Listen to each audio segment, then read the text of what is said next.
How are you? Good night. Yes. Good night. These are some serious and seriously sad times. Let me put it that way. I've been listening to you and reflecting on all that you've been saying and all that I am seeing circulating. And it really is, for me, on many fronts, a serious cause for concern. As you know, I would have been part of the political space. Well, I don't like to use those buzzwords that people use nowadays. Part of the political system. I still am, even though I'm now um, retired and the government has changed and all of that. But Mhm. you are touching on something which, from to my mind, must be discussed and must be discussed in a way that engages Barbadians to appreciate the dangers of what I call the dalliance or the alliances, the associations, um, as you said, strange bedfellows, because from the time Parliament opened in 2018, we saw those images circulating. And this is a small country. And so you get to hear, I mean, very early I heard of the consternation of members of the at the time it would have been the Royal Barbados Police Force, Barbados Police Service as it is now post 2021, Yes. because the opening of Parliament is for want of a better word, a signature event in the political calendar of this country. As a senator, I mean, and I remember very clearly Caswell speaking about this on this program. Yes, ma'am. As a senator who is single, unlike some things that I see circulating, calling me somebody's wife, I was not entitled to invite anybody, certainly not a partner. You had to be married to get an invitation for your spouse. I remember they told me historically there were a couple exceptions made, because in the case of that senator prior to us going into office, the person, according to the law, the person's partner, they were so involved for so long that would have been treated as a common law spouse or whatever. So apart from the fact that officials of Parliament, members of Parliament, because that is what Senator Franklin would have been, members of Parliament would not have been able to go. You had individuals known to the police. This was not speculation. These are people who were known to the police. I mean, we hear of people's escapades, we know of people's records and all kinds of things. And to my mind, that was, I would describe it as an escalation of relationships. It was almost as though the persons who invited him, because in other words, you couldn't just get an invitation and so on. That had to be part of, that had to come from very high up. Let me put it that way. Yes. And that therefore was a situation where, to me, the person or persons who agreed or who issued that invitation, because the organizers can only follow instructions, it was essentially thumbing the nose at Bajans and saying, this is how I gonna do it. But the question I would ask is, how dangerous is that? And I would say it's very dangerous. And before I actually, this, in talking to you about today's program, it sent me back to some research I was doing, because let me say that, as you recall, I would have been a member of the DLP's Commission on Crime. And in the work that we were doing, Yes. this was one of the areas. There were so many areas that we wanted to cover. I was responsible for doing research on white collar crime and corporate crime. And so in looking at that, I also took the time to look at what would have been described as political criminal alliances. And I sent this today because I want to quickly just pull out a couple things to say to Barbadians that in exercising or expressing concern about relationships in 166 square mile island, this is not this is not an exaggeration of in terms or alarmist behavior. We have as citizens to be concerned where we believe that such alliances exist. And we hear of the allegations. And before I read a couple extracts from this is a paper that I would have been reading as I did some of that research. And it says a brief review of the institutional impact of political criminal alliances in search of a suitable theoretical framework. But this is some research done by some people in the university in Australia, and persons collaborating and writing. But let me share a couple of the allegations and the stories that we heard. 2018 election, there were allegations of the unknown criminal, because the person has been incarcerated, would have been seen daily in the campaign office of a member of parliament in the north. And that person, and Barbados is small, so I can say, the criminal is related to an in-law of mine. There's Barbados, a brilliant man who obviously put his brilliance to evil things, But the allegation was that this person was very much involved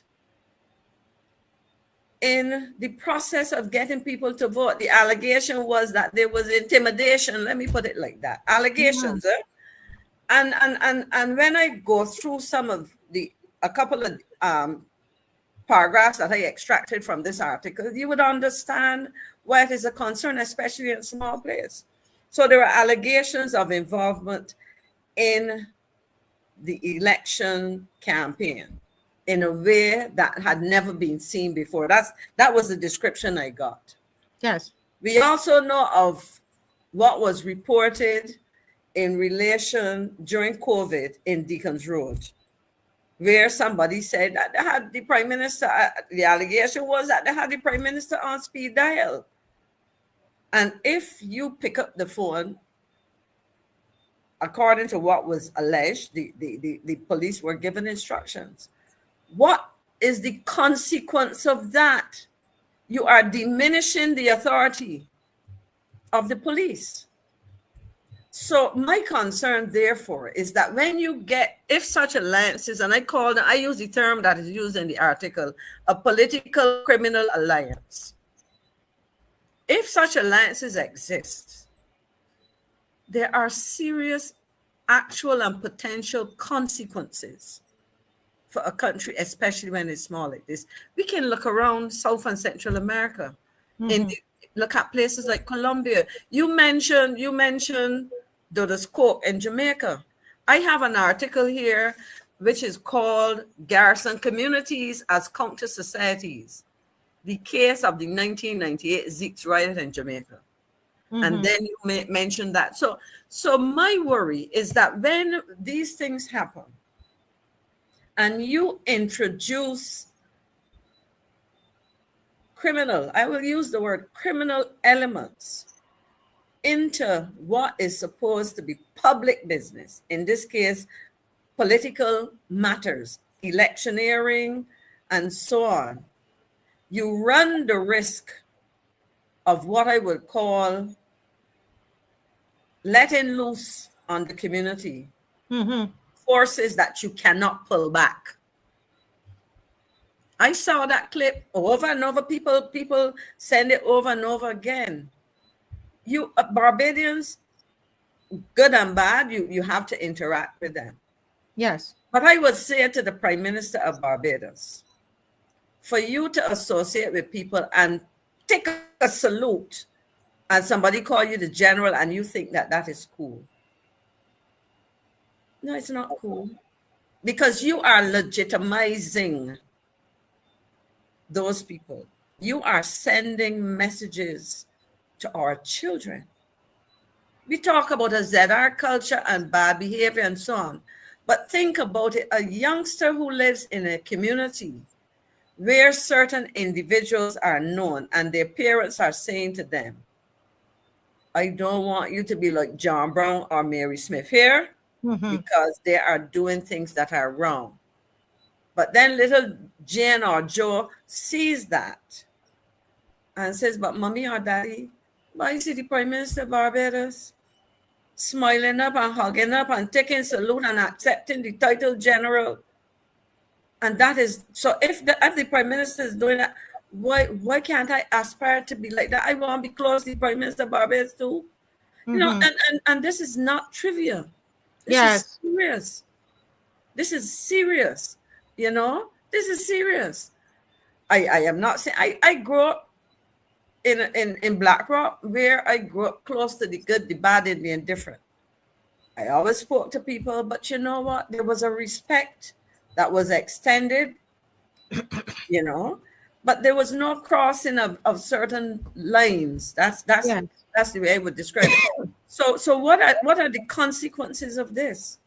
And I want Dave, I will rather than talk about the consequences from a Bajan perspective, Dave put back up the article. Let me read the first part of the abstract for this article so people understand that when Marcia and I sit down here to express concern, it is not concern out of, you know, exaggerating the situation. As I said, this is an article, it's a 2019 article, a brief review of the institutional impact of political criminal alliances in search of a suitable theoretical framework.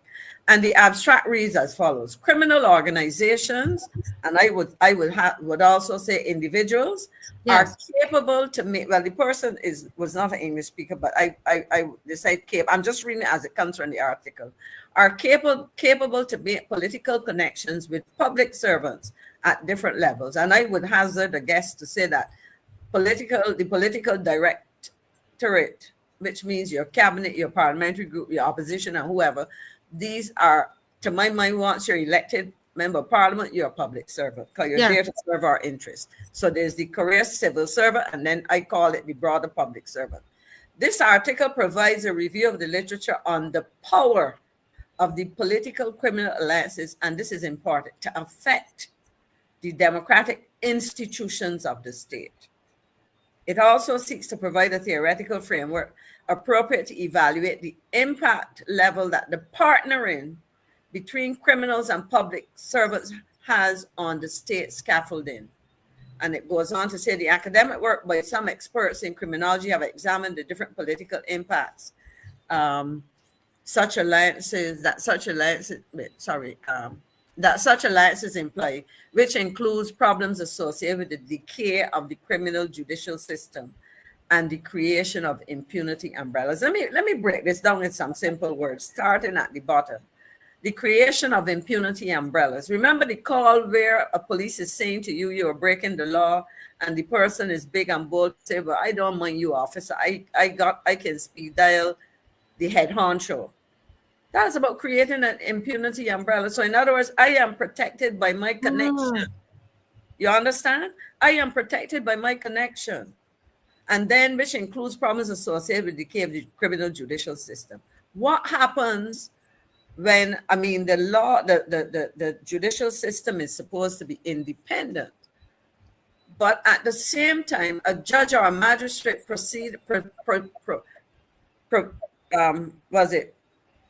the word of preemptively. The person dealing with the matter was just presiding over, I think that's the word. Okay. Presiding over a particular case. He or she is not totally oblivious to the goings on when you get these entanglements and these alliances, you know, and so these are things that can create a problem. And then, of course, you in your letter, and I am hearing about it for the first time and listening to the content, but you asked an important question. Has the individual in particular, and I know that the police bulletin has identified Bounty, as his nickname is, as armed and dangerous. Yes. Armed and dangerous. I will say no more on that, but except to say that is how the police have described him, and that therefore is or should be a concern for every one of us. but there are other things that run through my mind, but I'll leave them in my mind for now. Yeah. But in terms of that, back to the question that you asked, has this individual been the beneficiary of any, I would say, contracts, business activity, jobs, whatever? You know, has Mr. Pinder ever benefited from state contracts, special privileges, or political protection that could compromise the integrity of public institutions? Now, I had no conversation with you other than to say this is what we're going to talk about. Mm-hmm. And I went to some articles I was reading, which is essentially, you are essentially zooming in on what I said there, that these kind of connections have the potential of creating, and I like the term in the article, impunity umbrellas. It has the potential of causing our judicial system to be negatively impacted. It has the potential for impacting negatively on our public institutions, and I dare say our private institutions as well. Yes.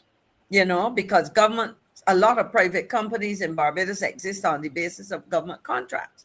So my worry is that when we look at these things, those alliances, and it is not in a relationship of criminal lawyer and criminal or accused.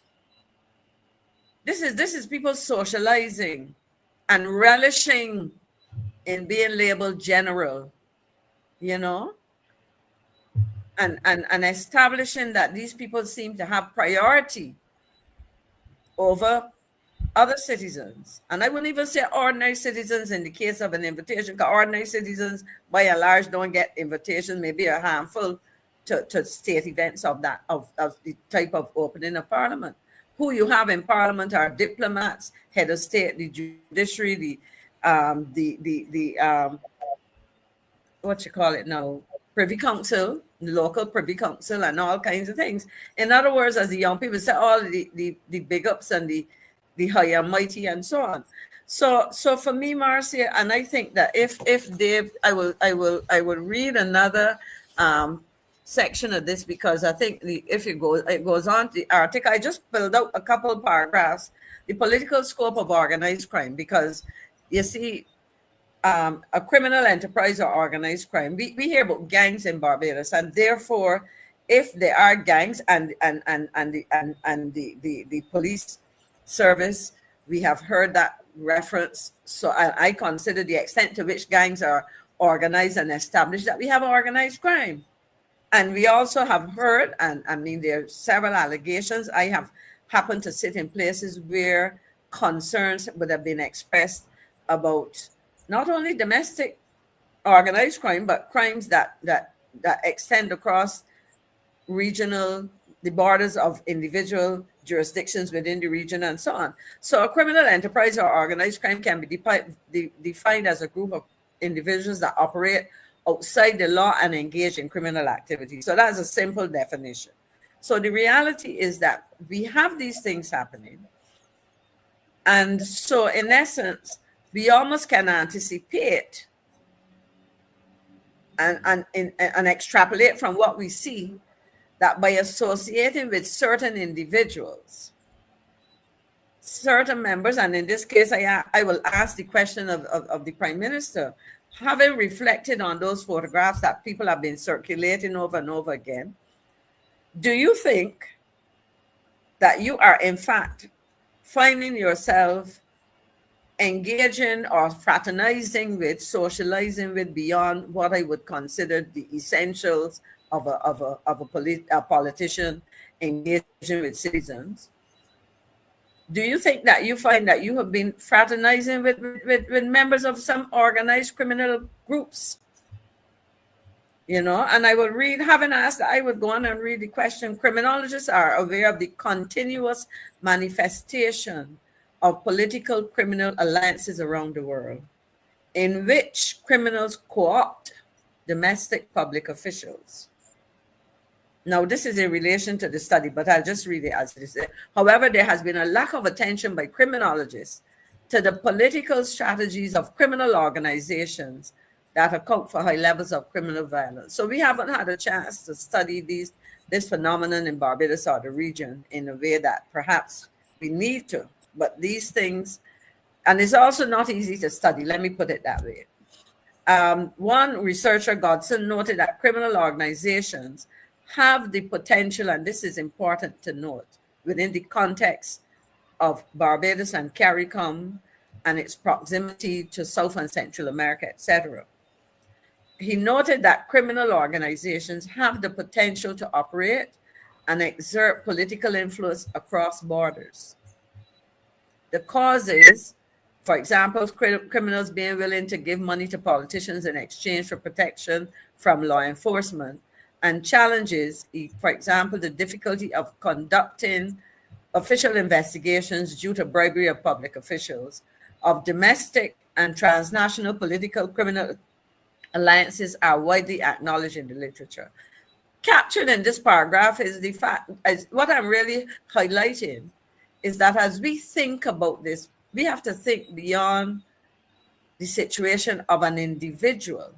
Yes. But of a situation where people, whether they are members of the political directorate, in other words, members of parliament or cabinet, or members of civil, what we call civil servants, and even members in the private sector, getting caught up in situations where any of these things can happen. And the consequences is that you get what I suspect may be some of what we see in runaway crime and violence. You know, so when we look at these things, this is not any kind of nonsensical, alarmist thing that you and I here engaging in. We are saying to Barbadians, and I want quickly to go through the last two slides I have, and then I would conclude, Marcia, in terms of my concerns about the issues for politicians. So the one paragraph says, page 4, it says conclusions. For some time now, scholars have acknowledged the existence and significance of political criminal alliances. And we in Barbados and the Caribbean are being confronted daily with the possibility of these things and the consequences and potential consequences of this. This work also notes the tremendous and potentially dangerous consequences, which is what I just said, of political criminal alliances, including threats to political, financial, and social orderings.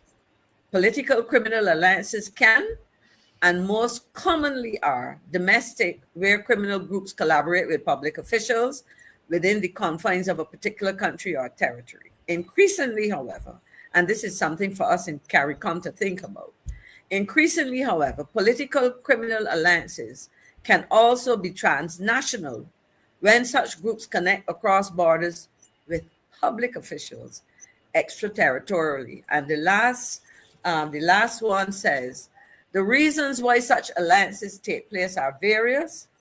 Collaboration among criminals and politicians brings benefits to both parties. When criminals collaborate with the political world, it can bring protection against law enforcement and from competing criminals. Let me read that again. When criminals collaborate with the political world, it can bring protection against law enforcement and from competing criminals. They also can gain access to information from the police and intelligence and military agencies to help defeat their adversaries. Political elites collaborate primarily to obtain money for personal or political purposes. Criminals also can provide money laundering opportunities for politicians, as well as other favors, such as providing intelligence on political rivals and contribute to winning elections by securing votes in particular regions. Now, Marcia, I will, that's what I wanted to share. I pulled it out. The article is there. Anybody can Google the title and they can read the entire document. I actually did, as I said, I pulled these out because I think at the end of the day, it is something that was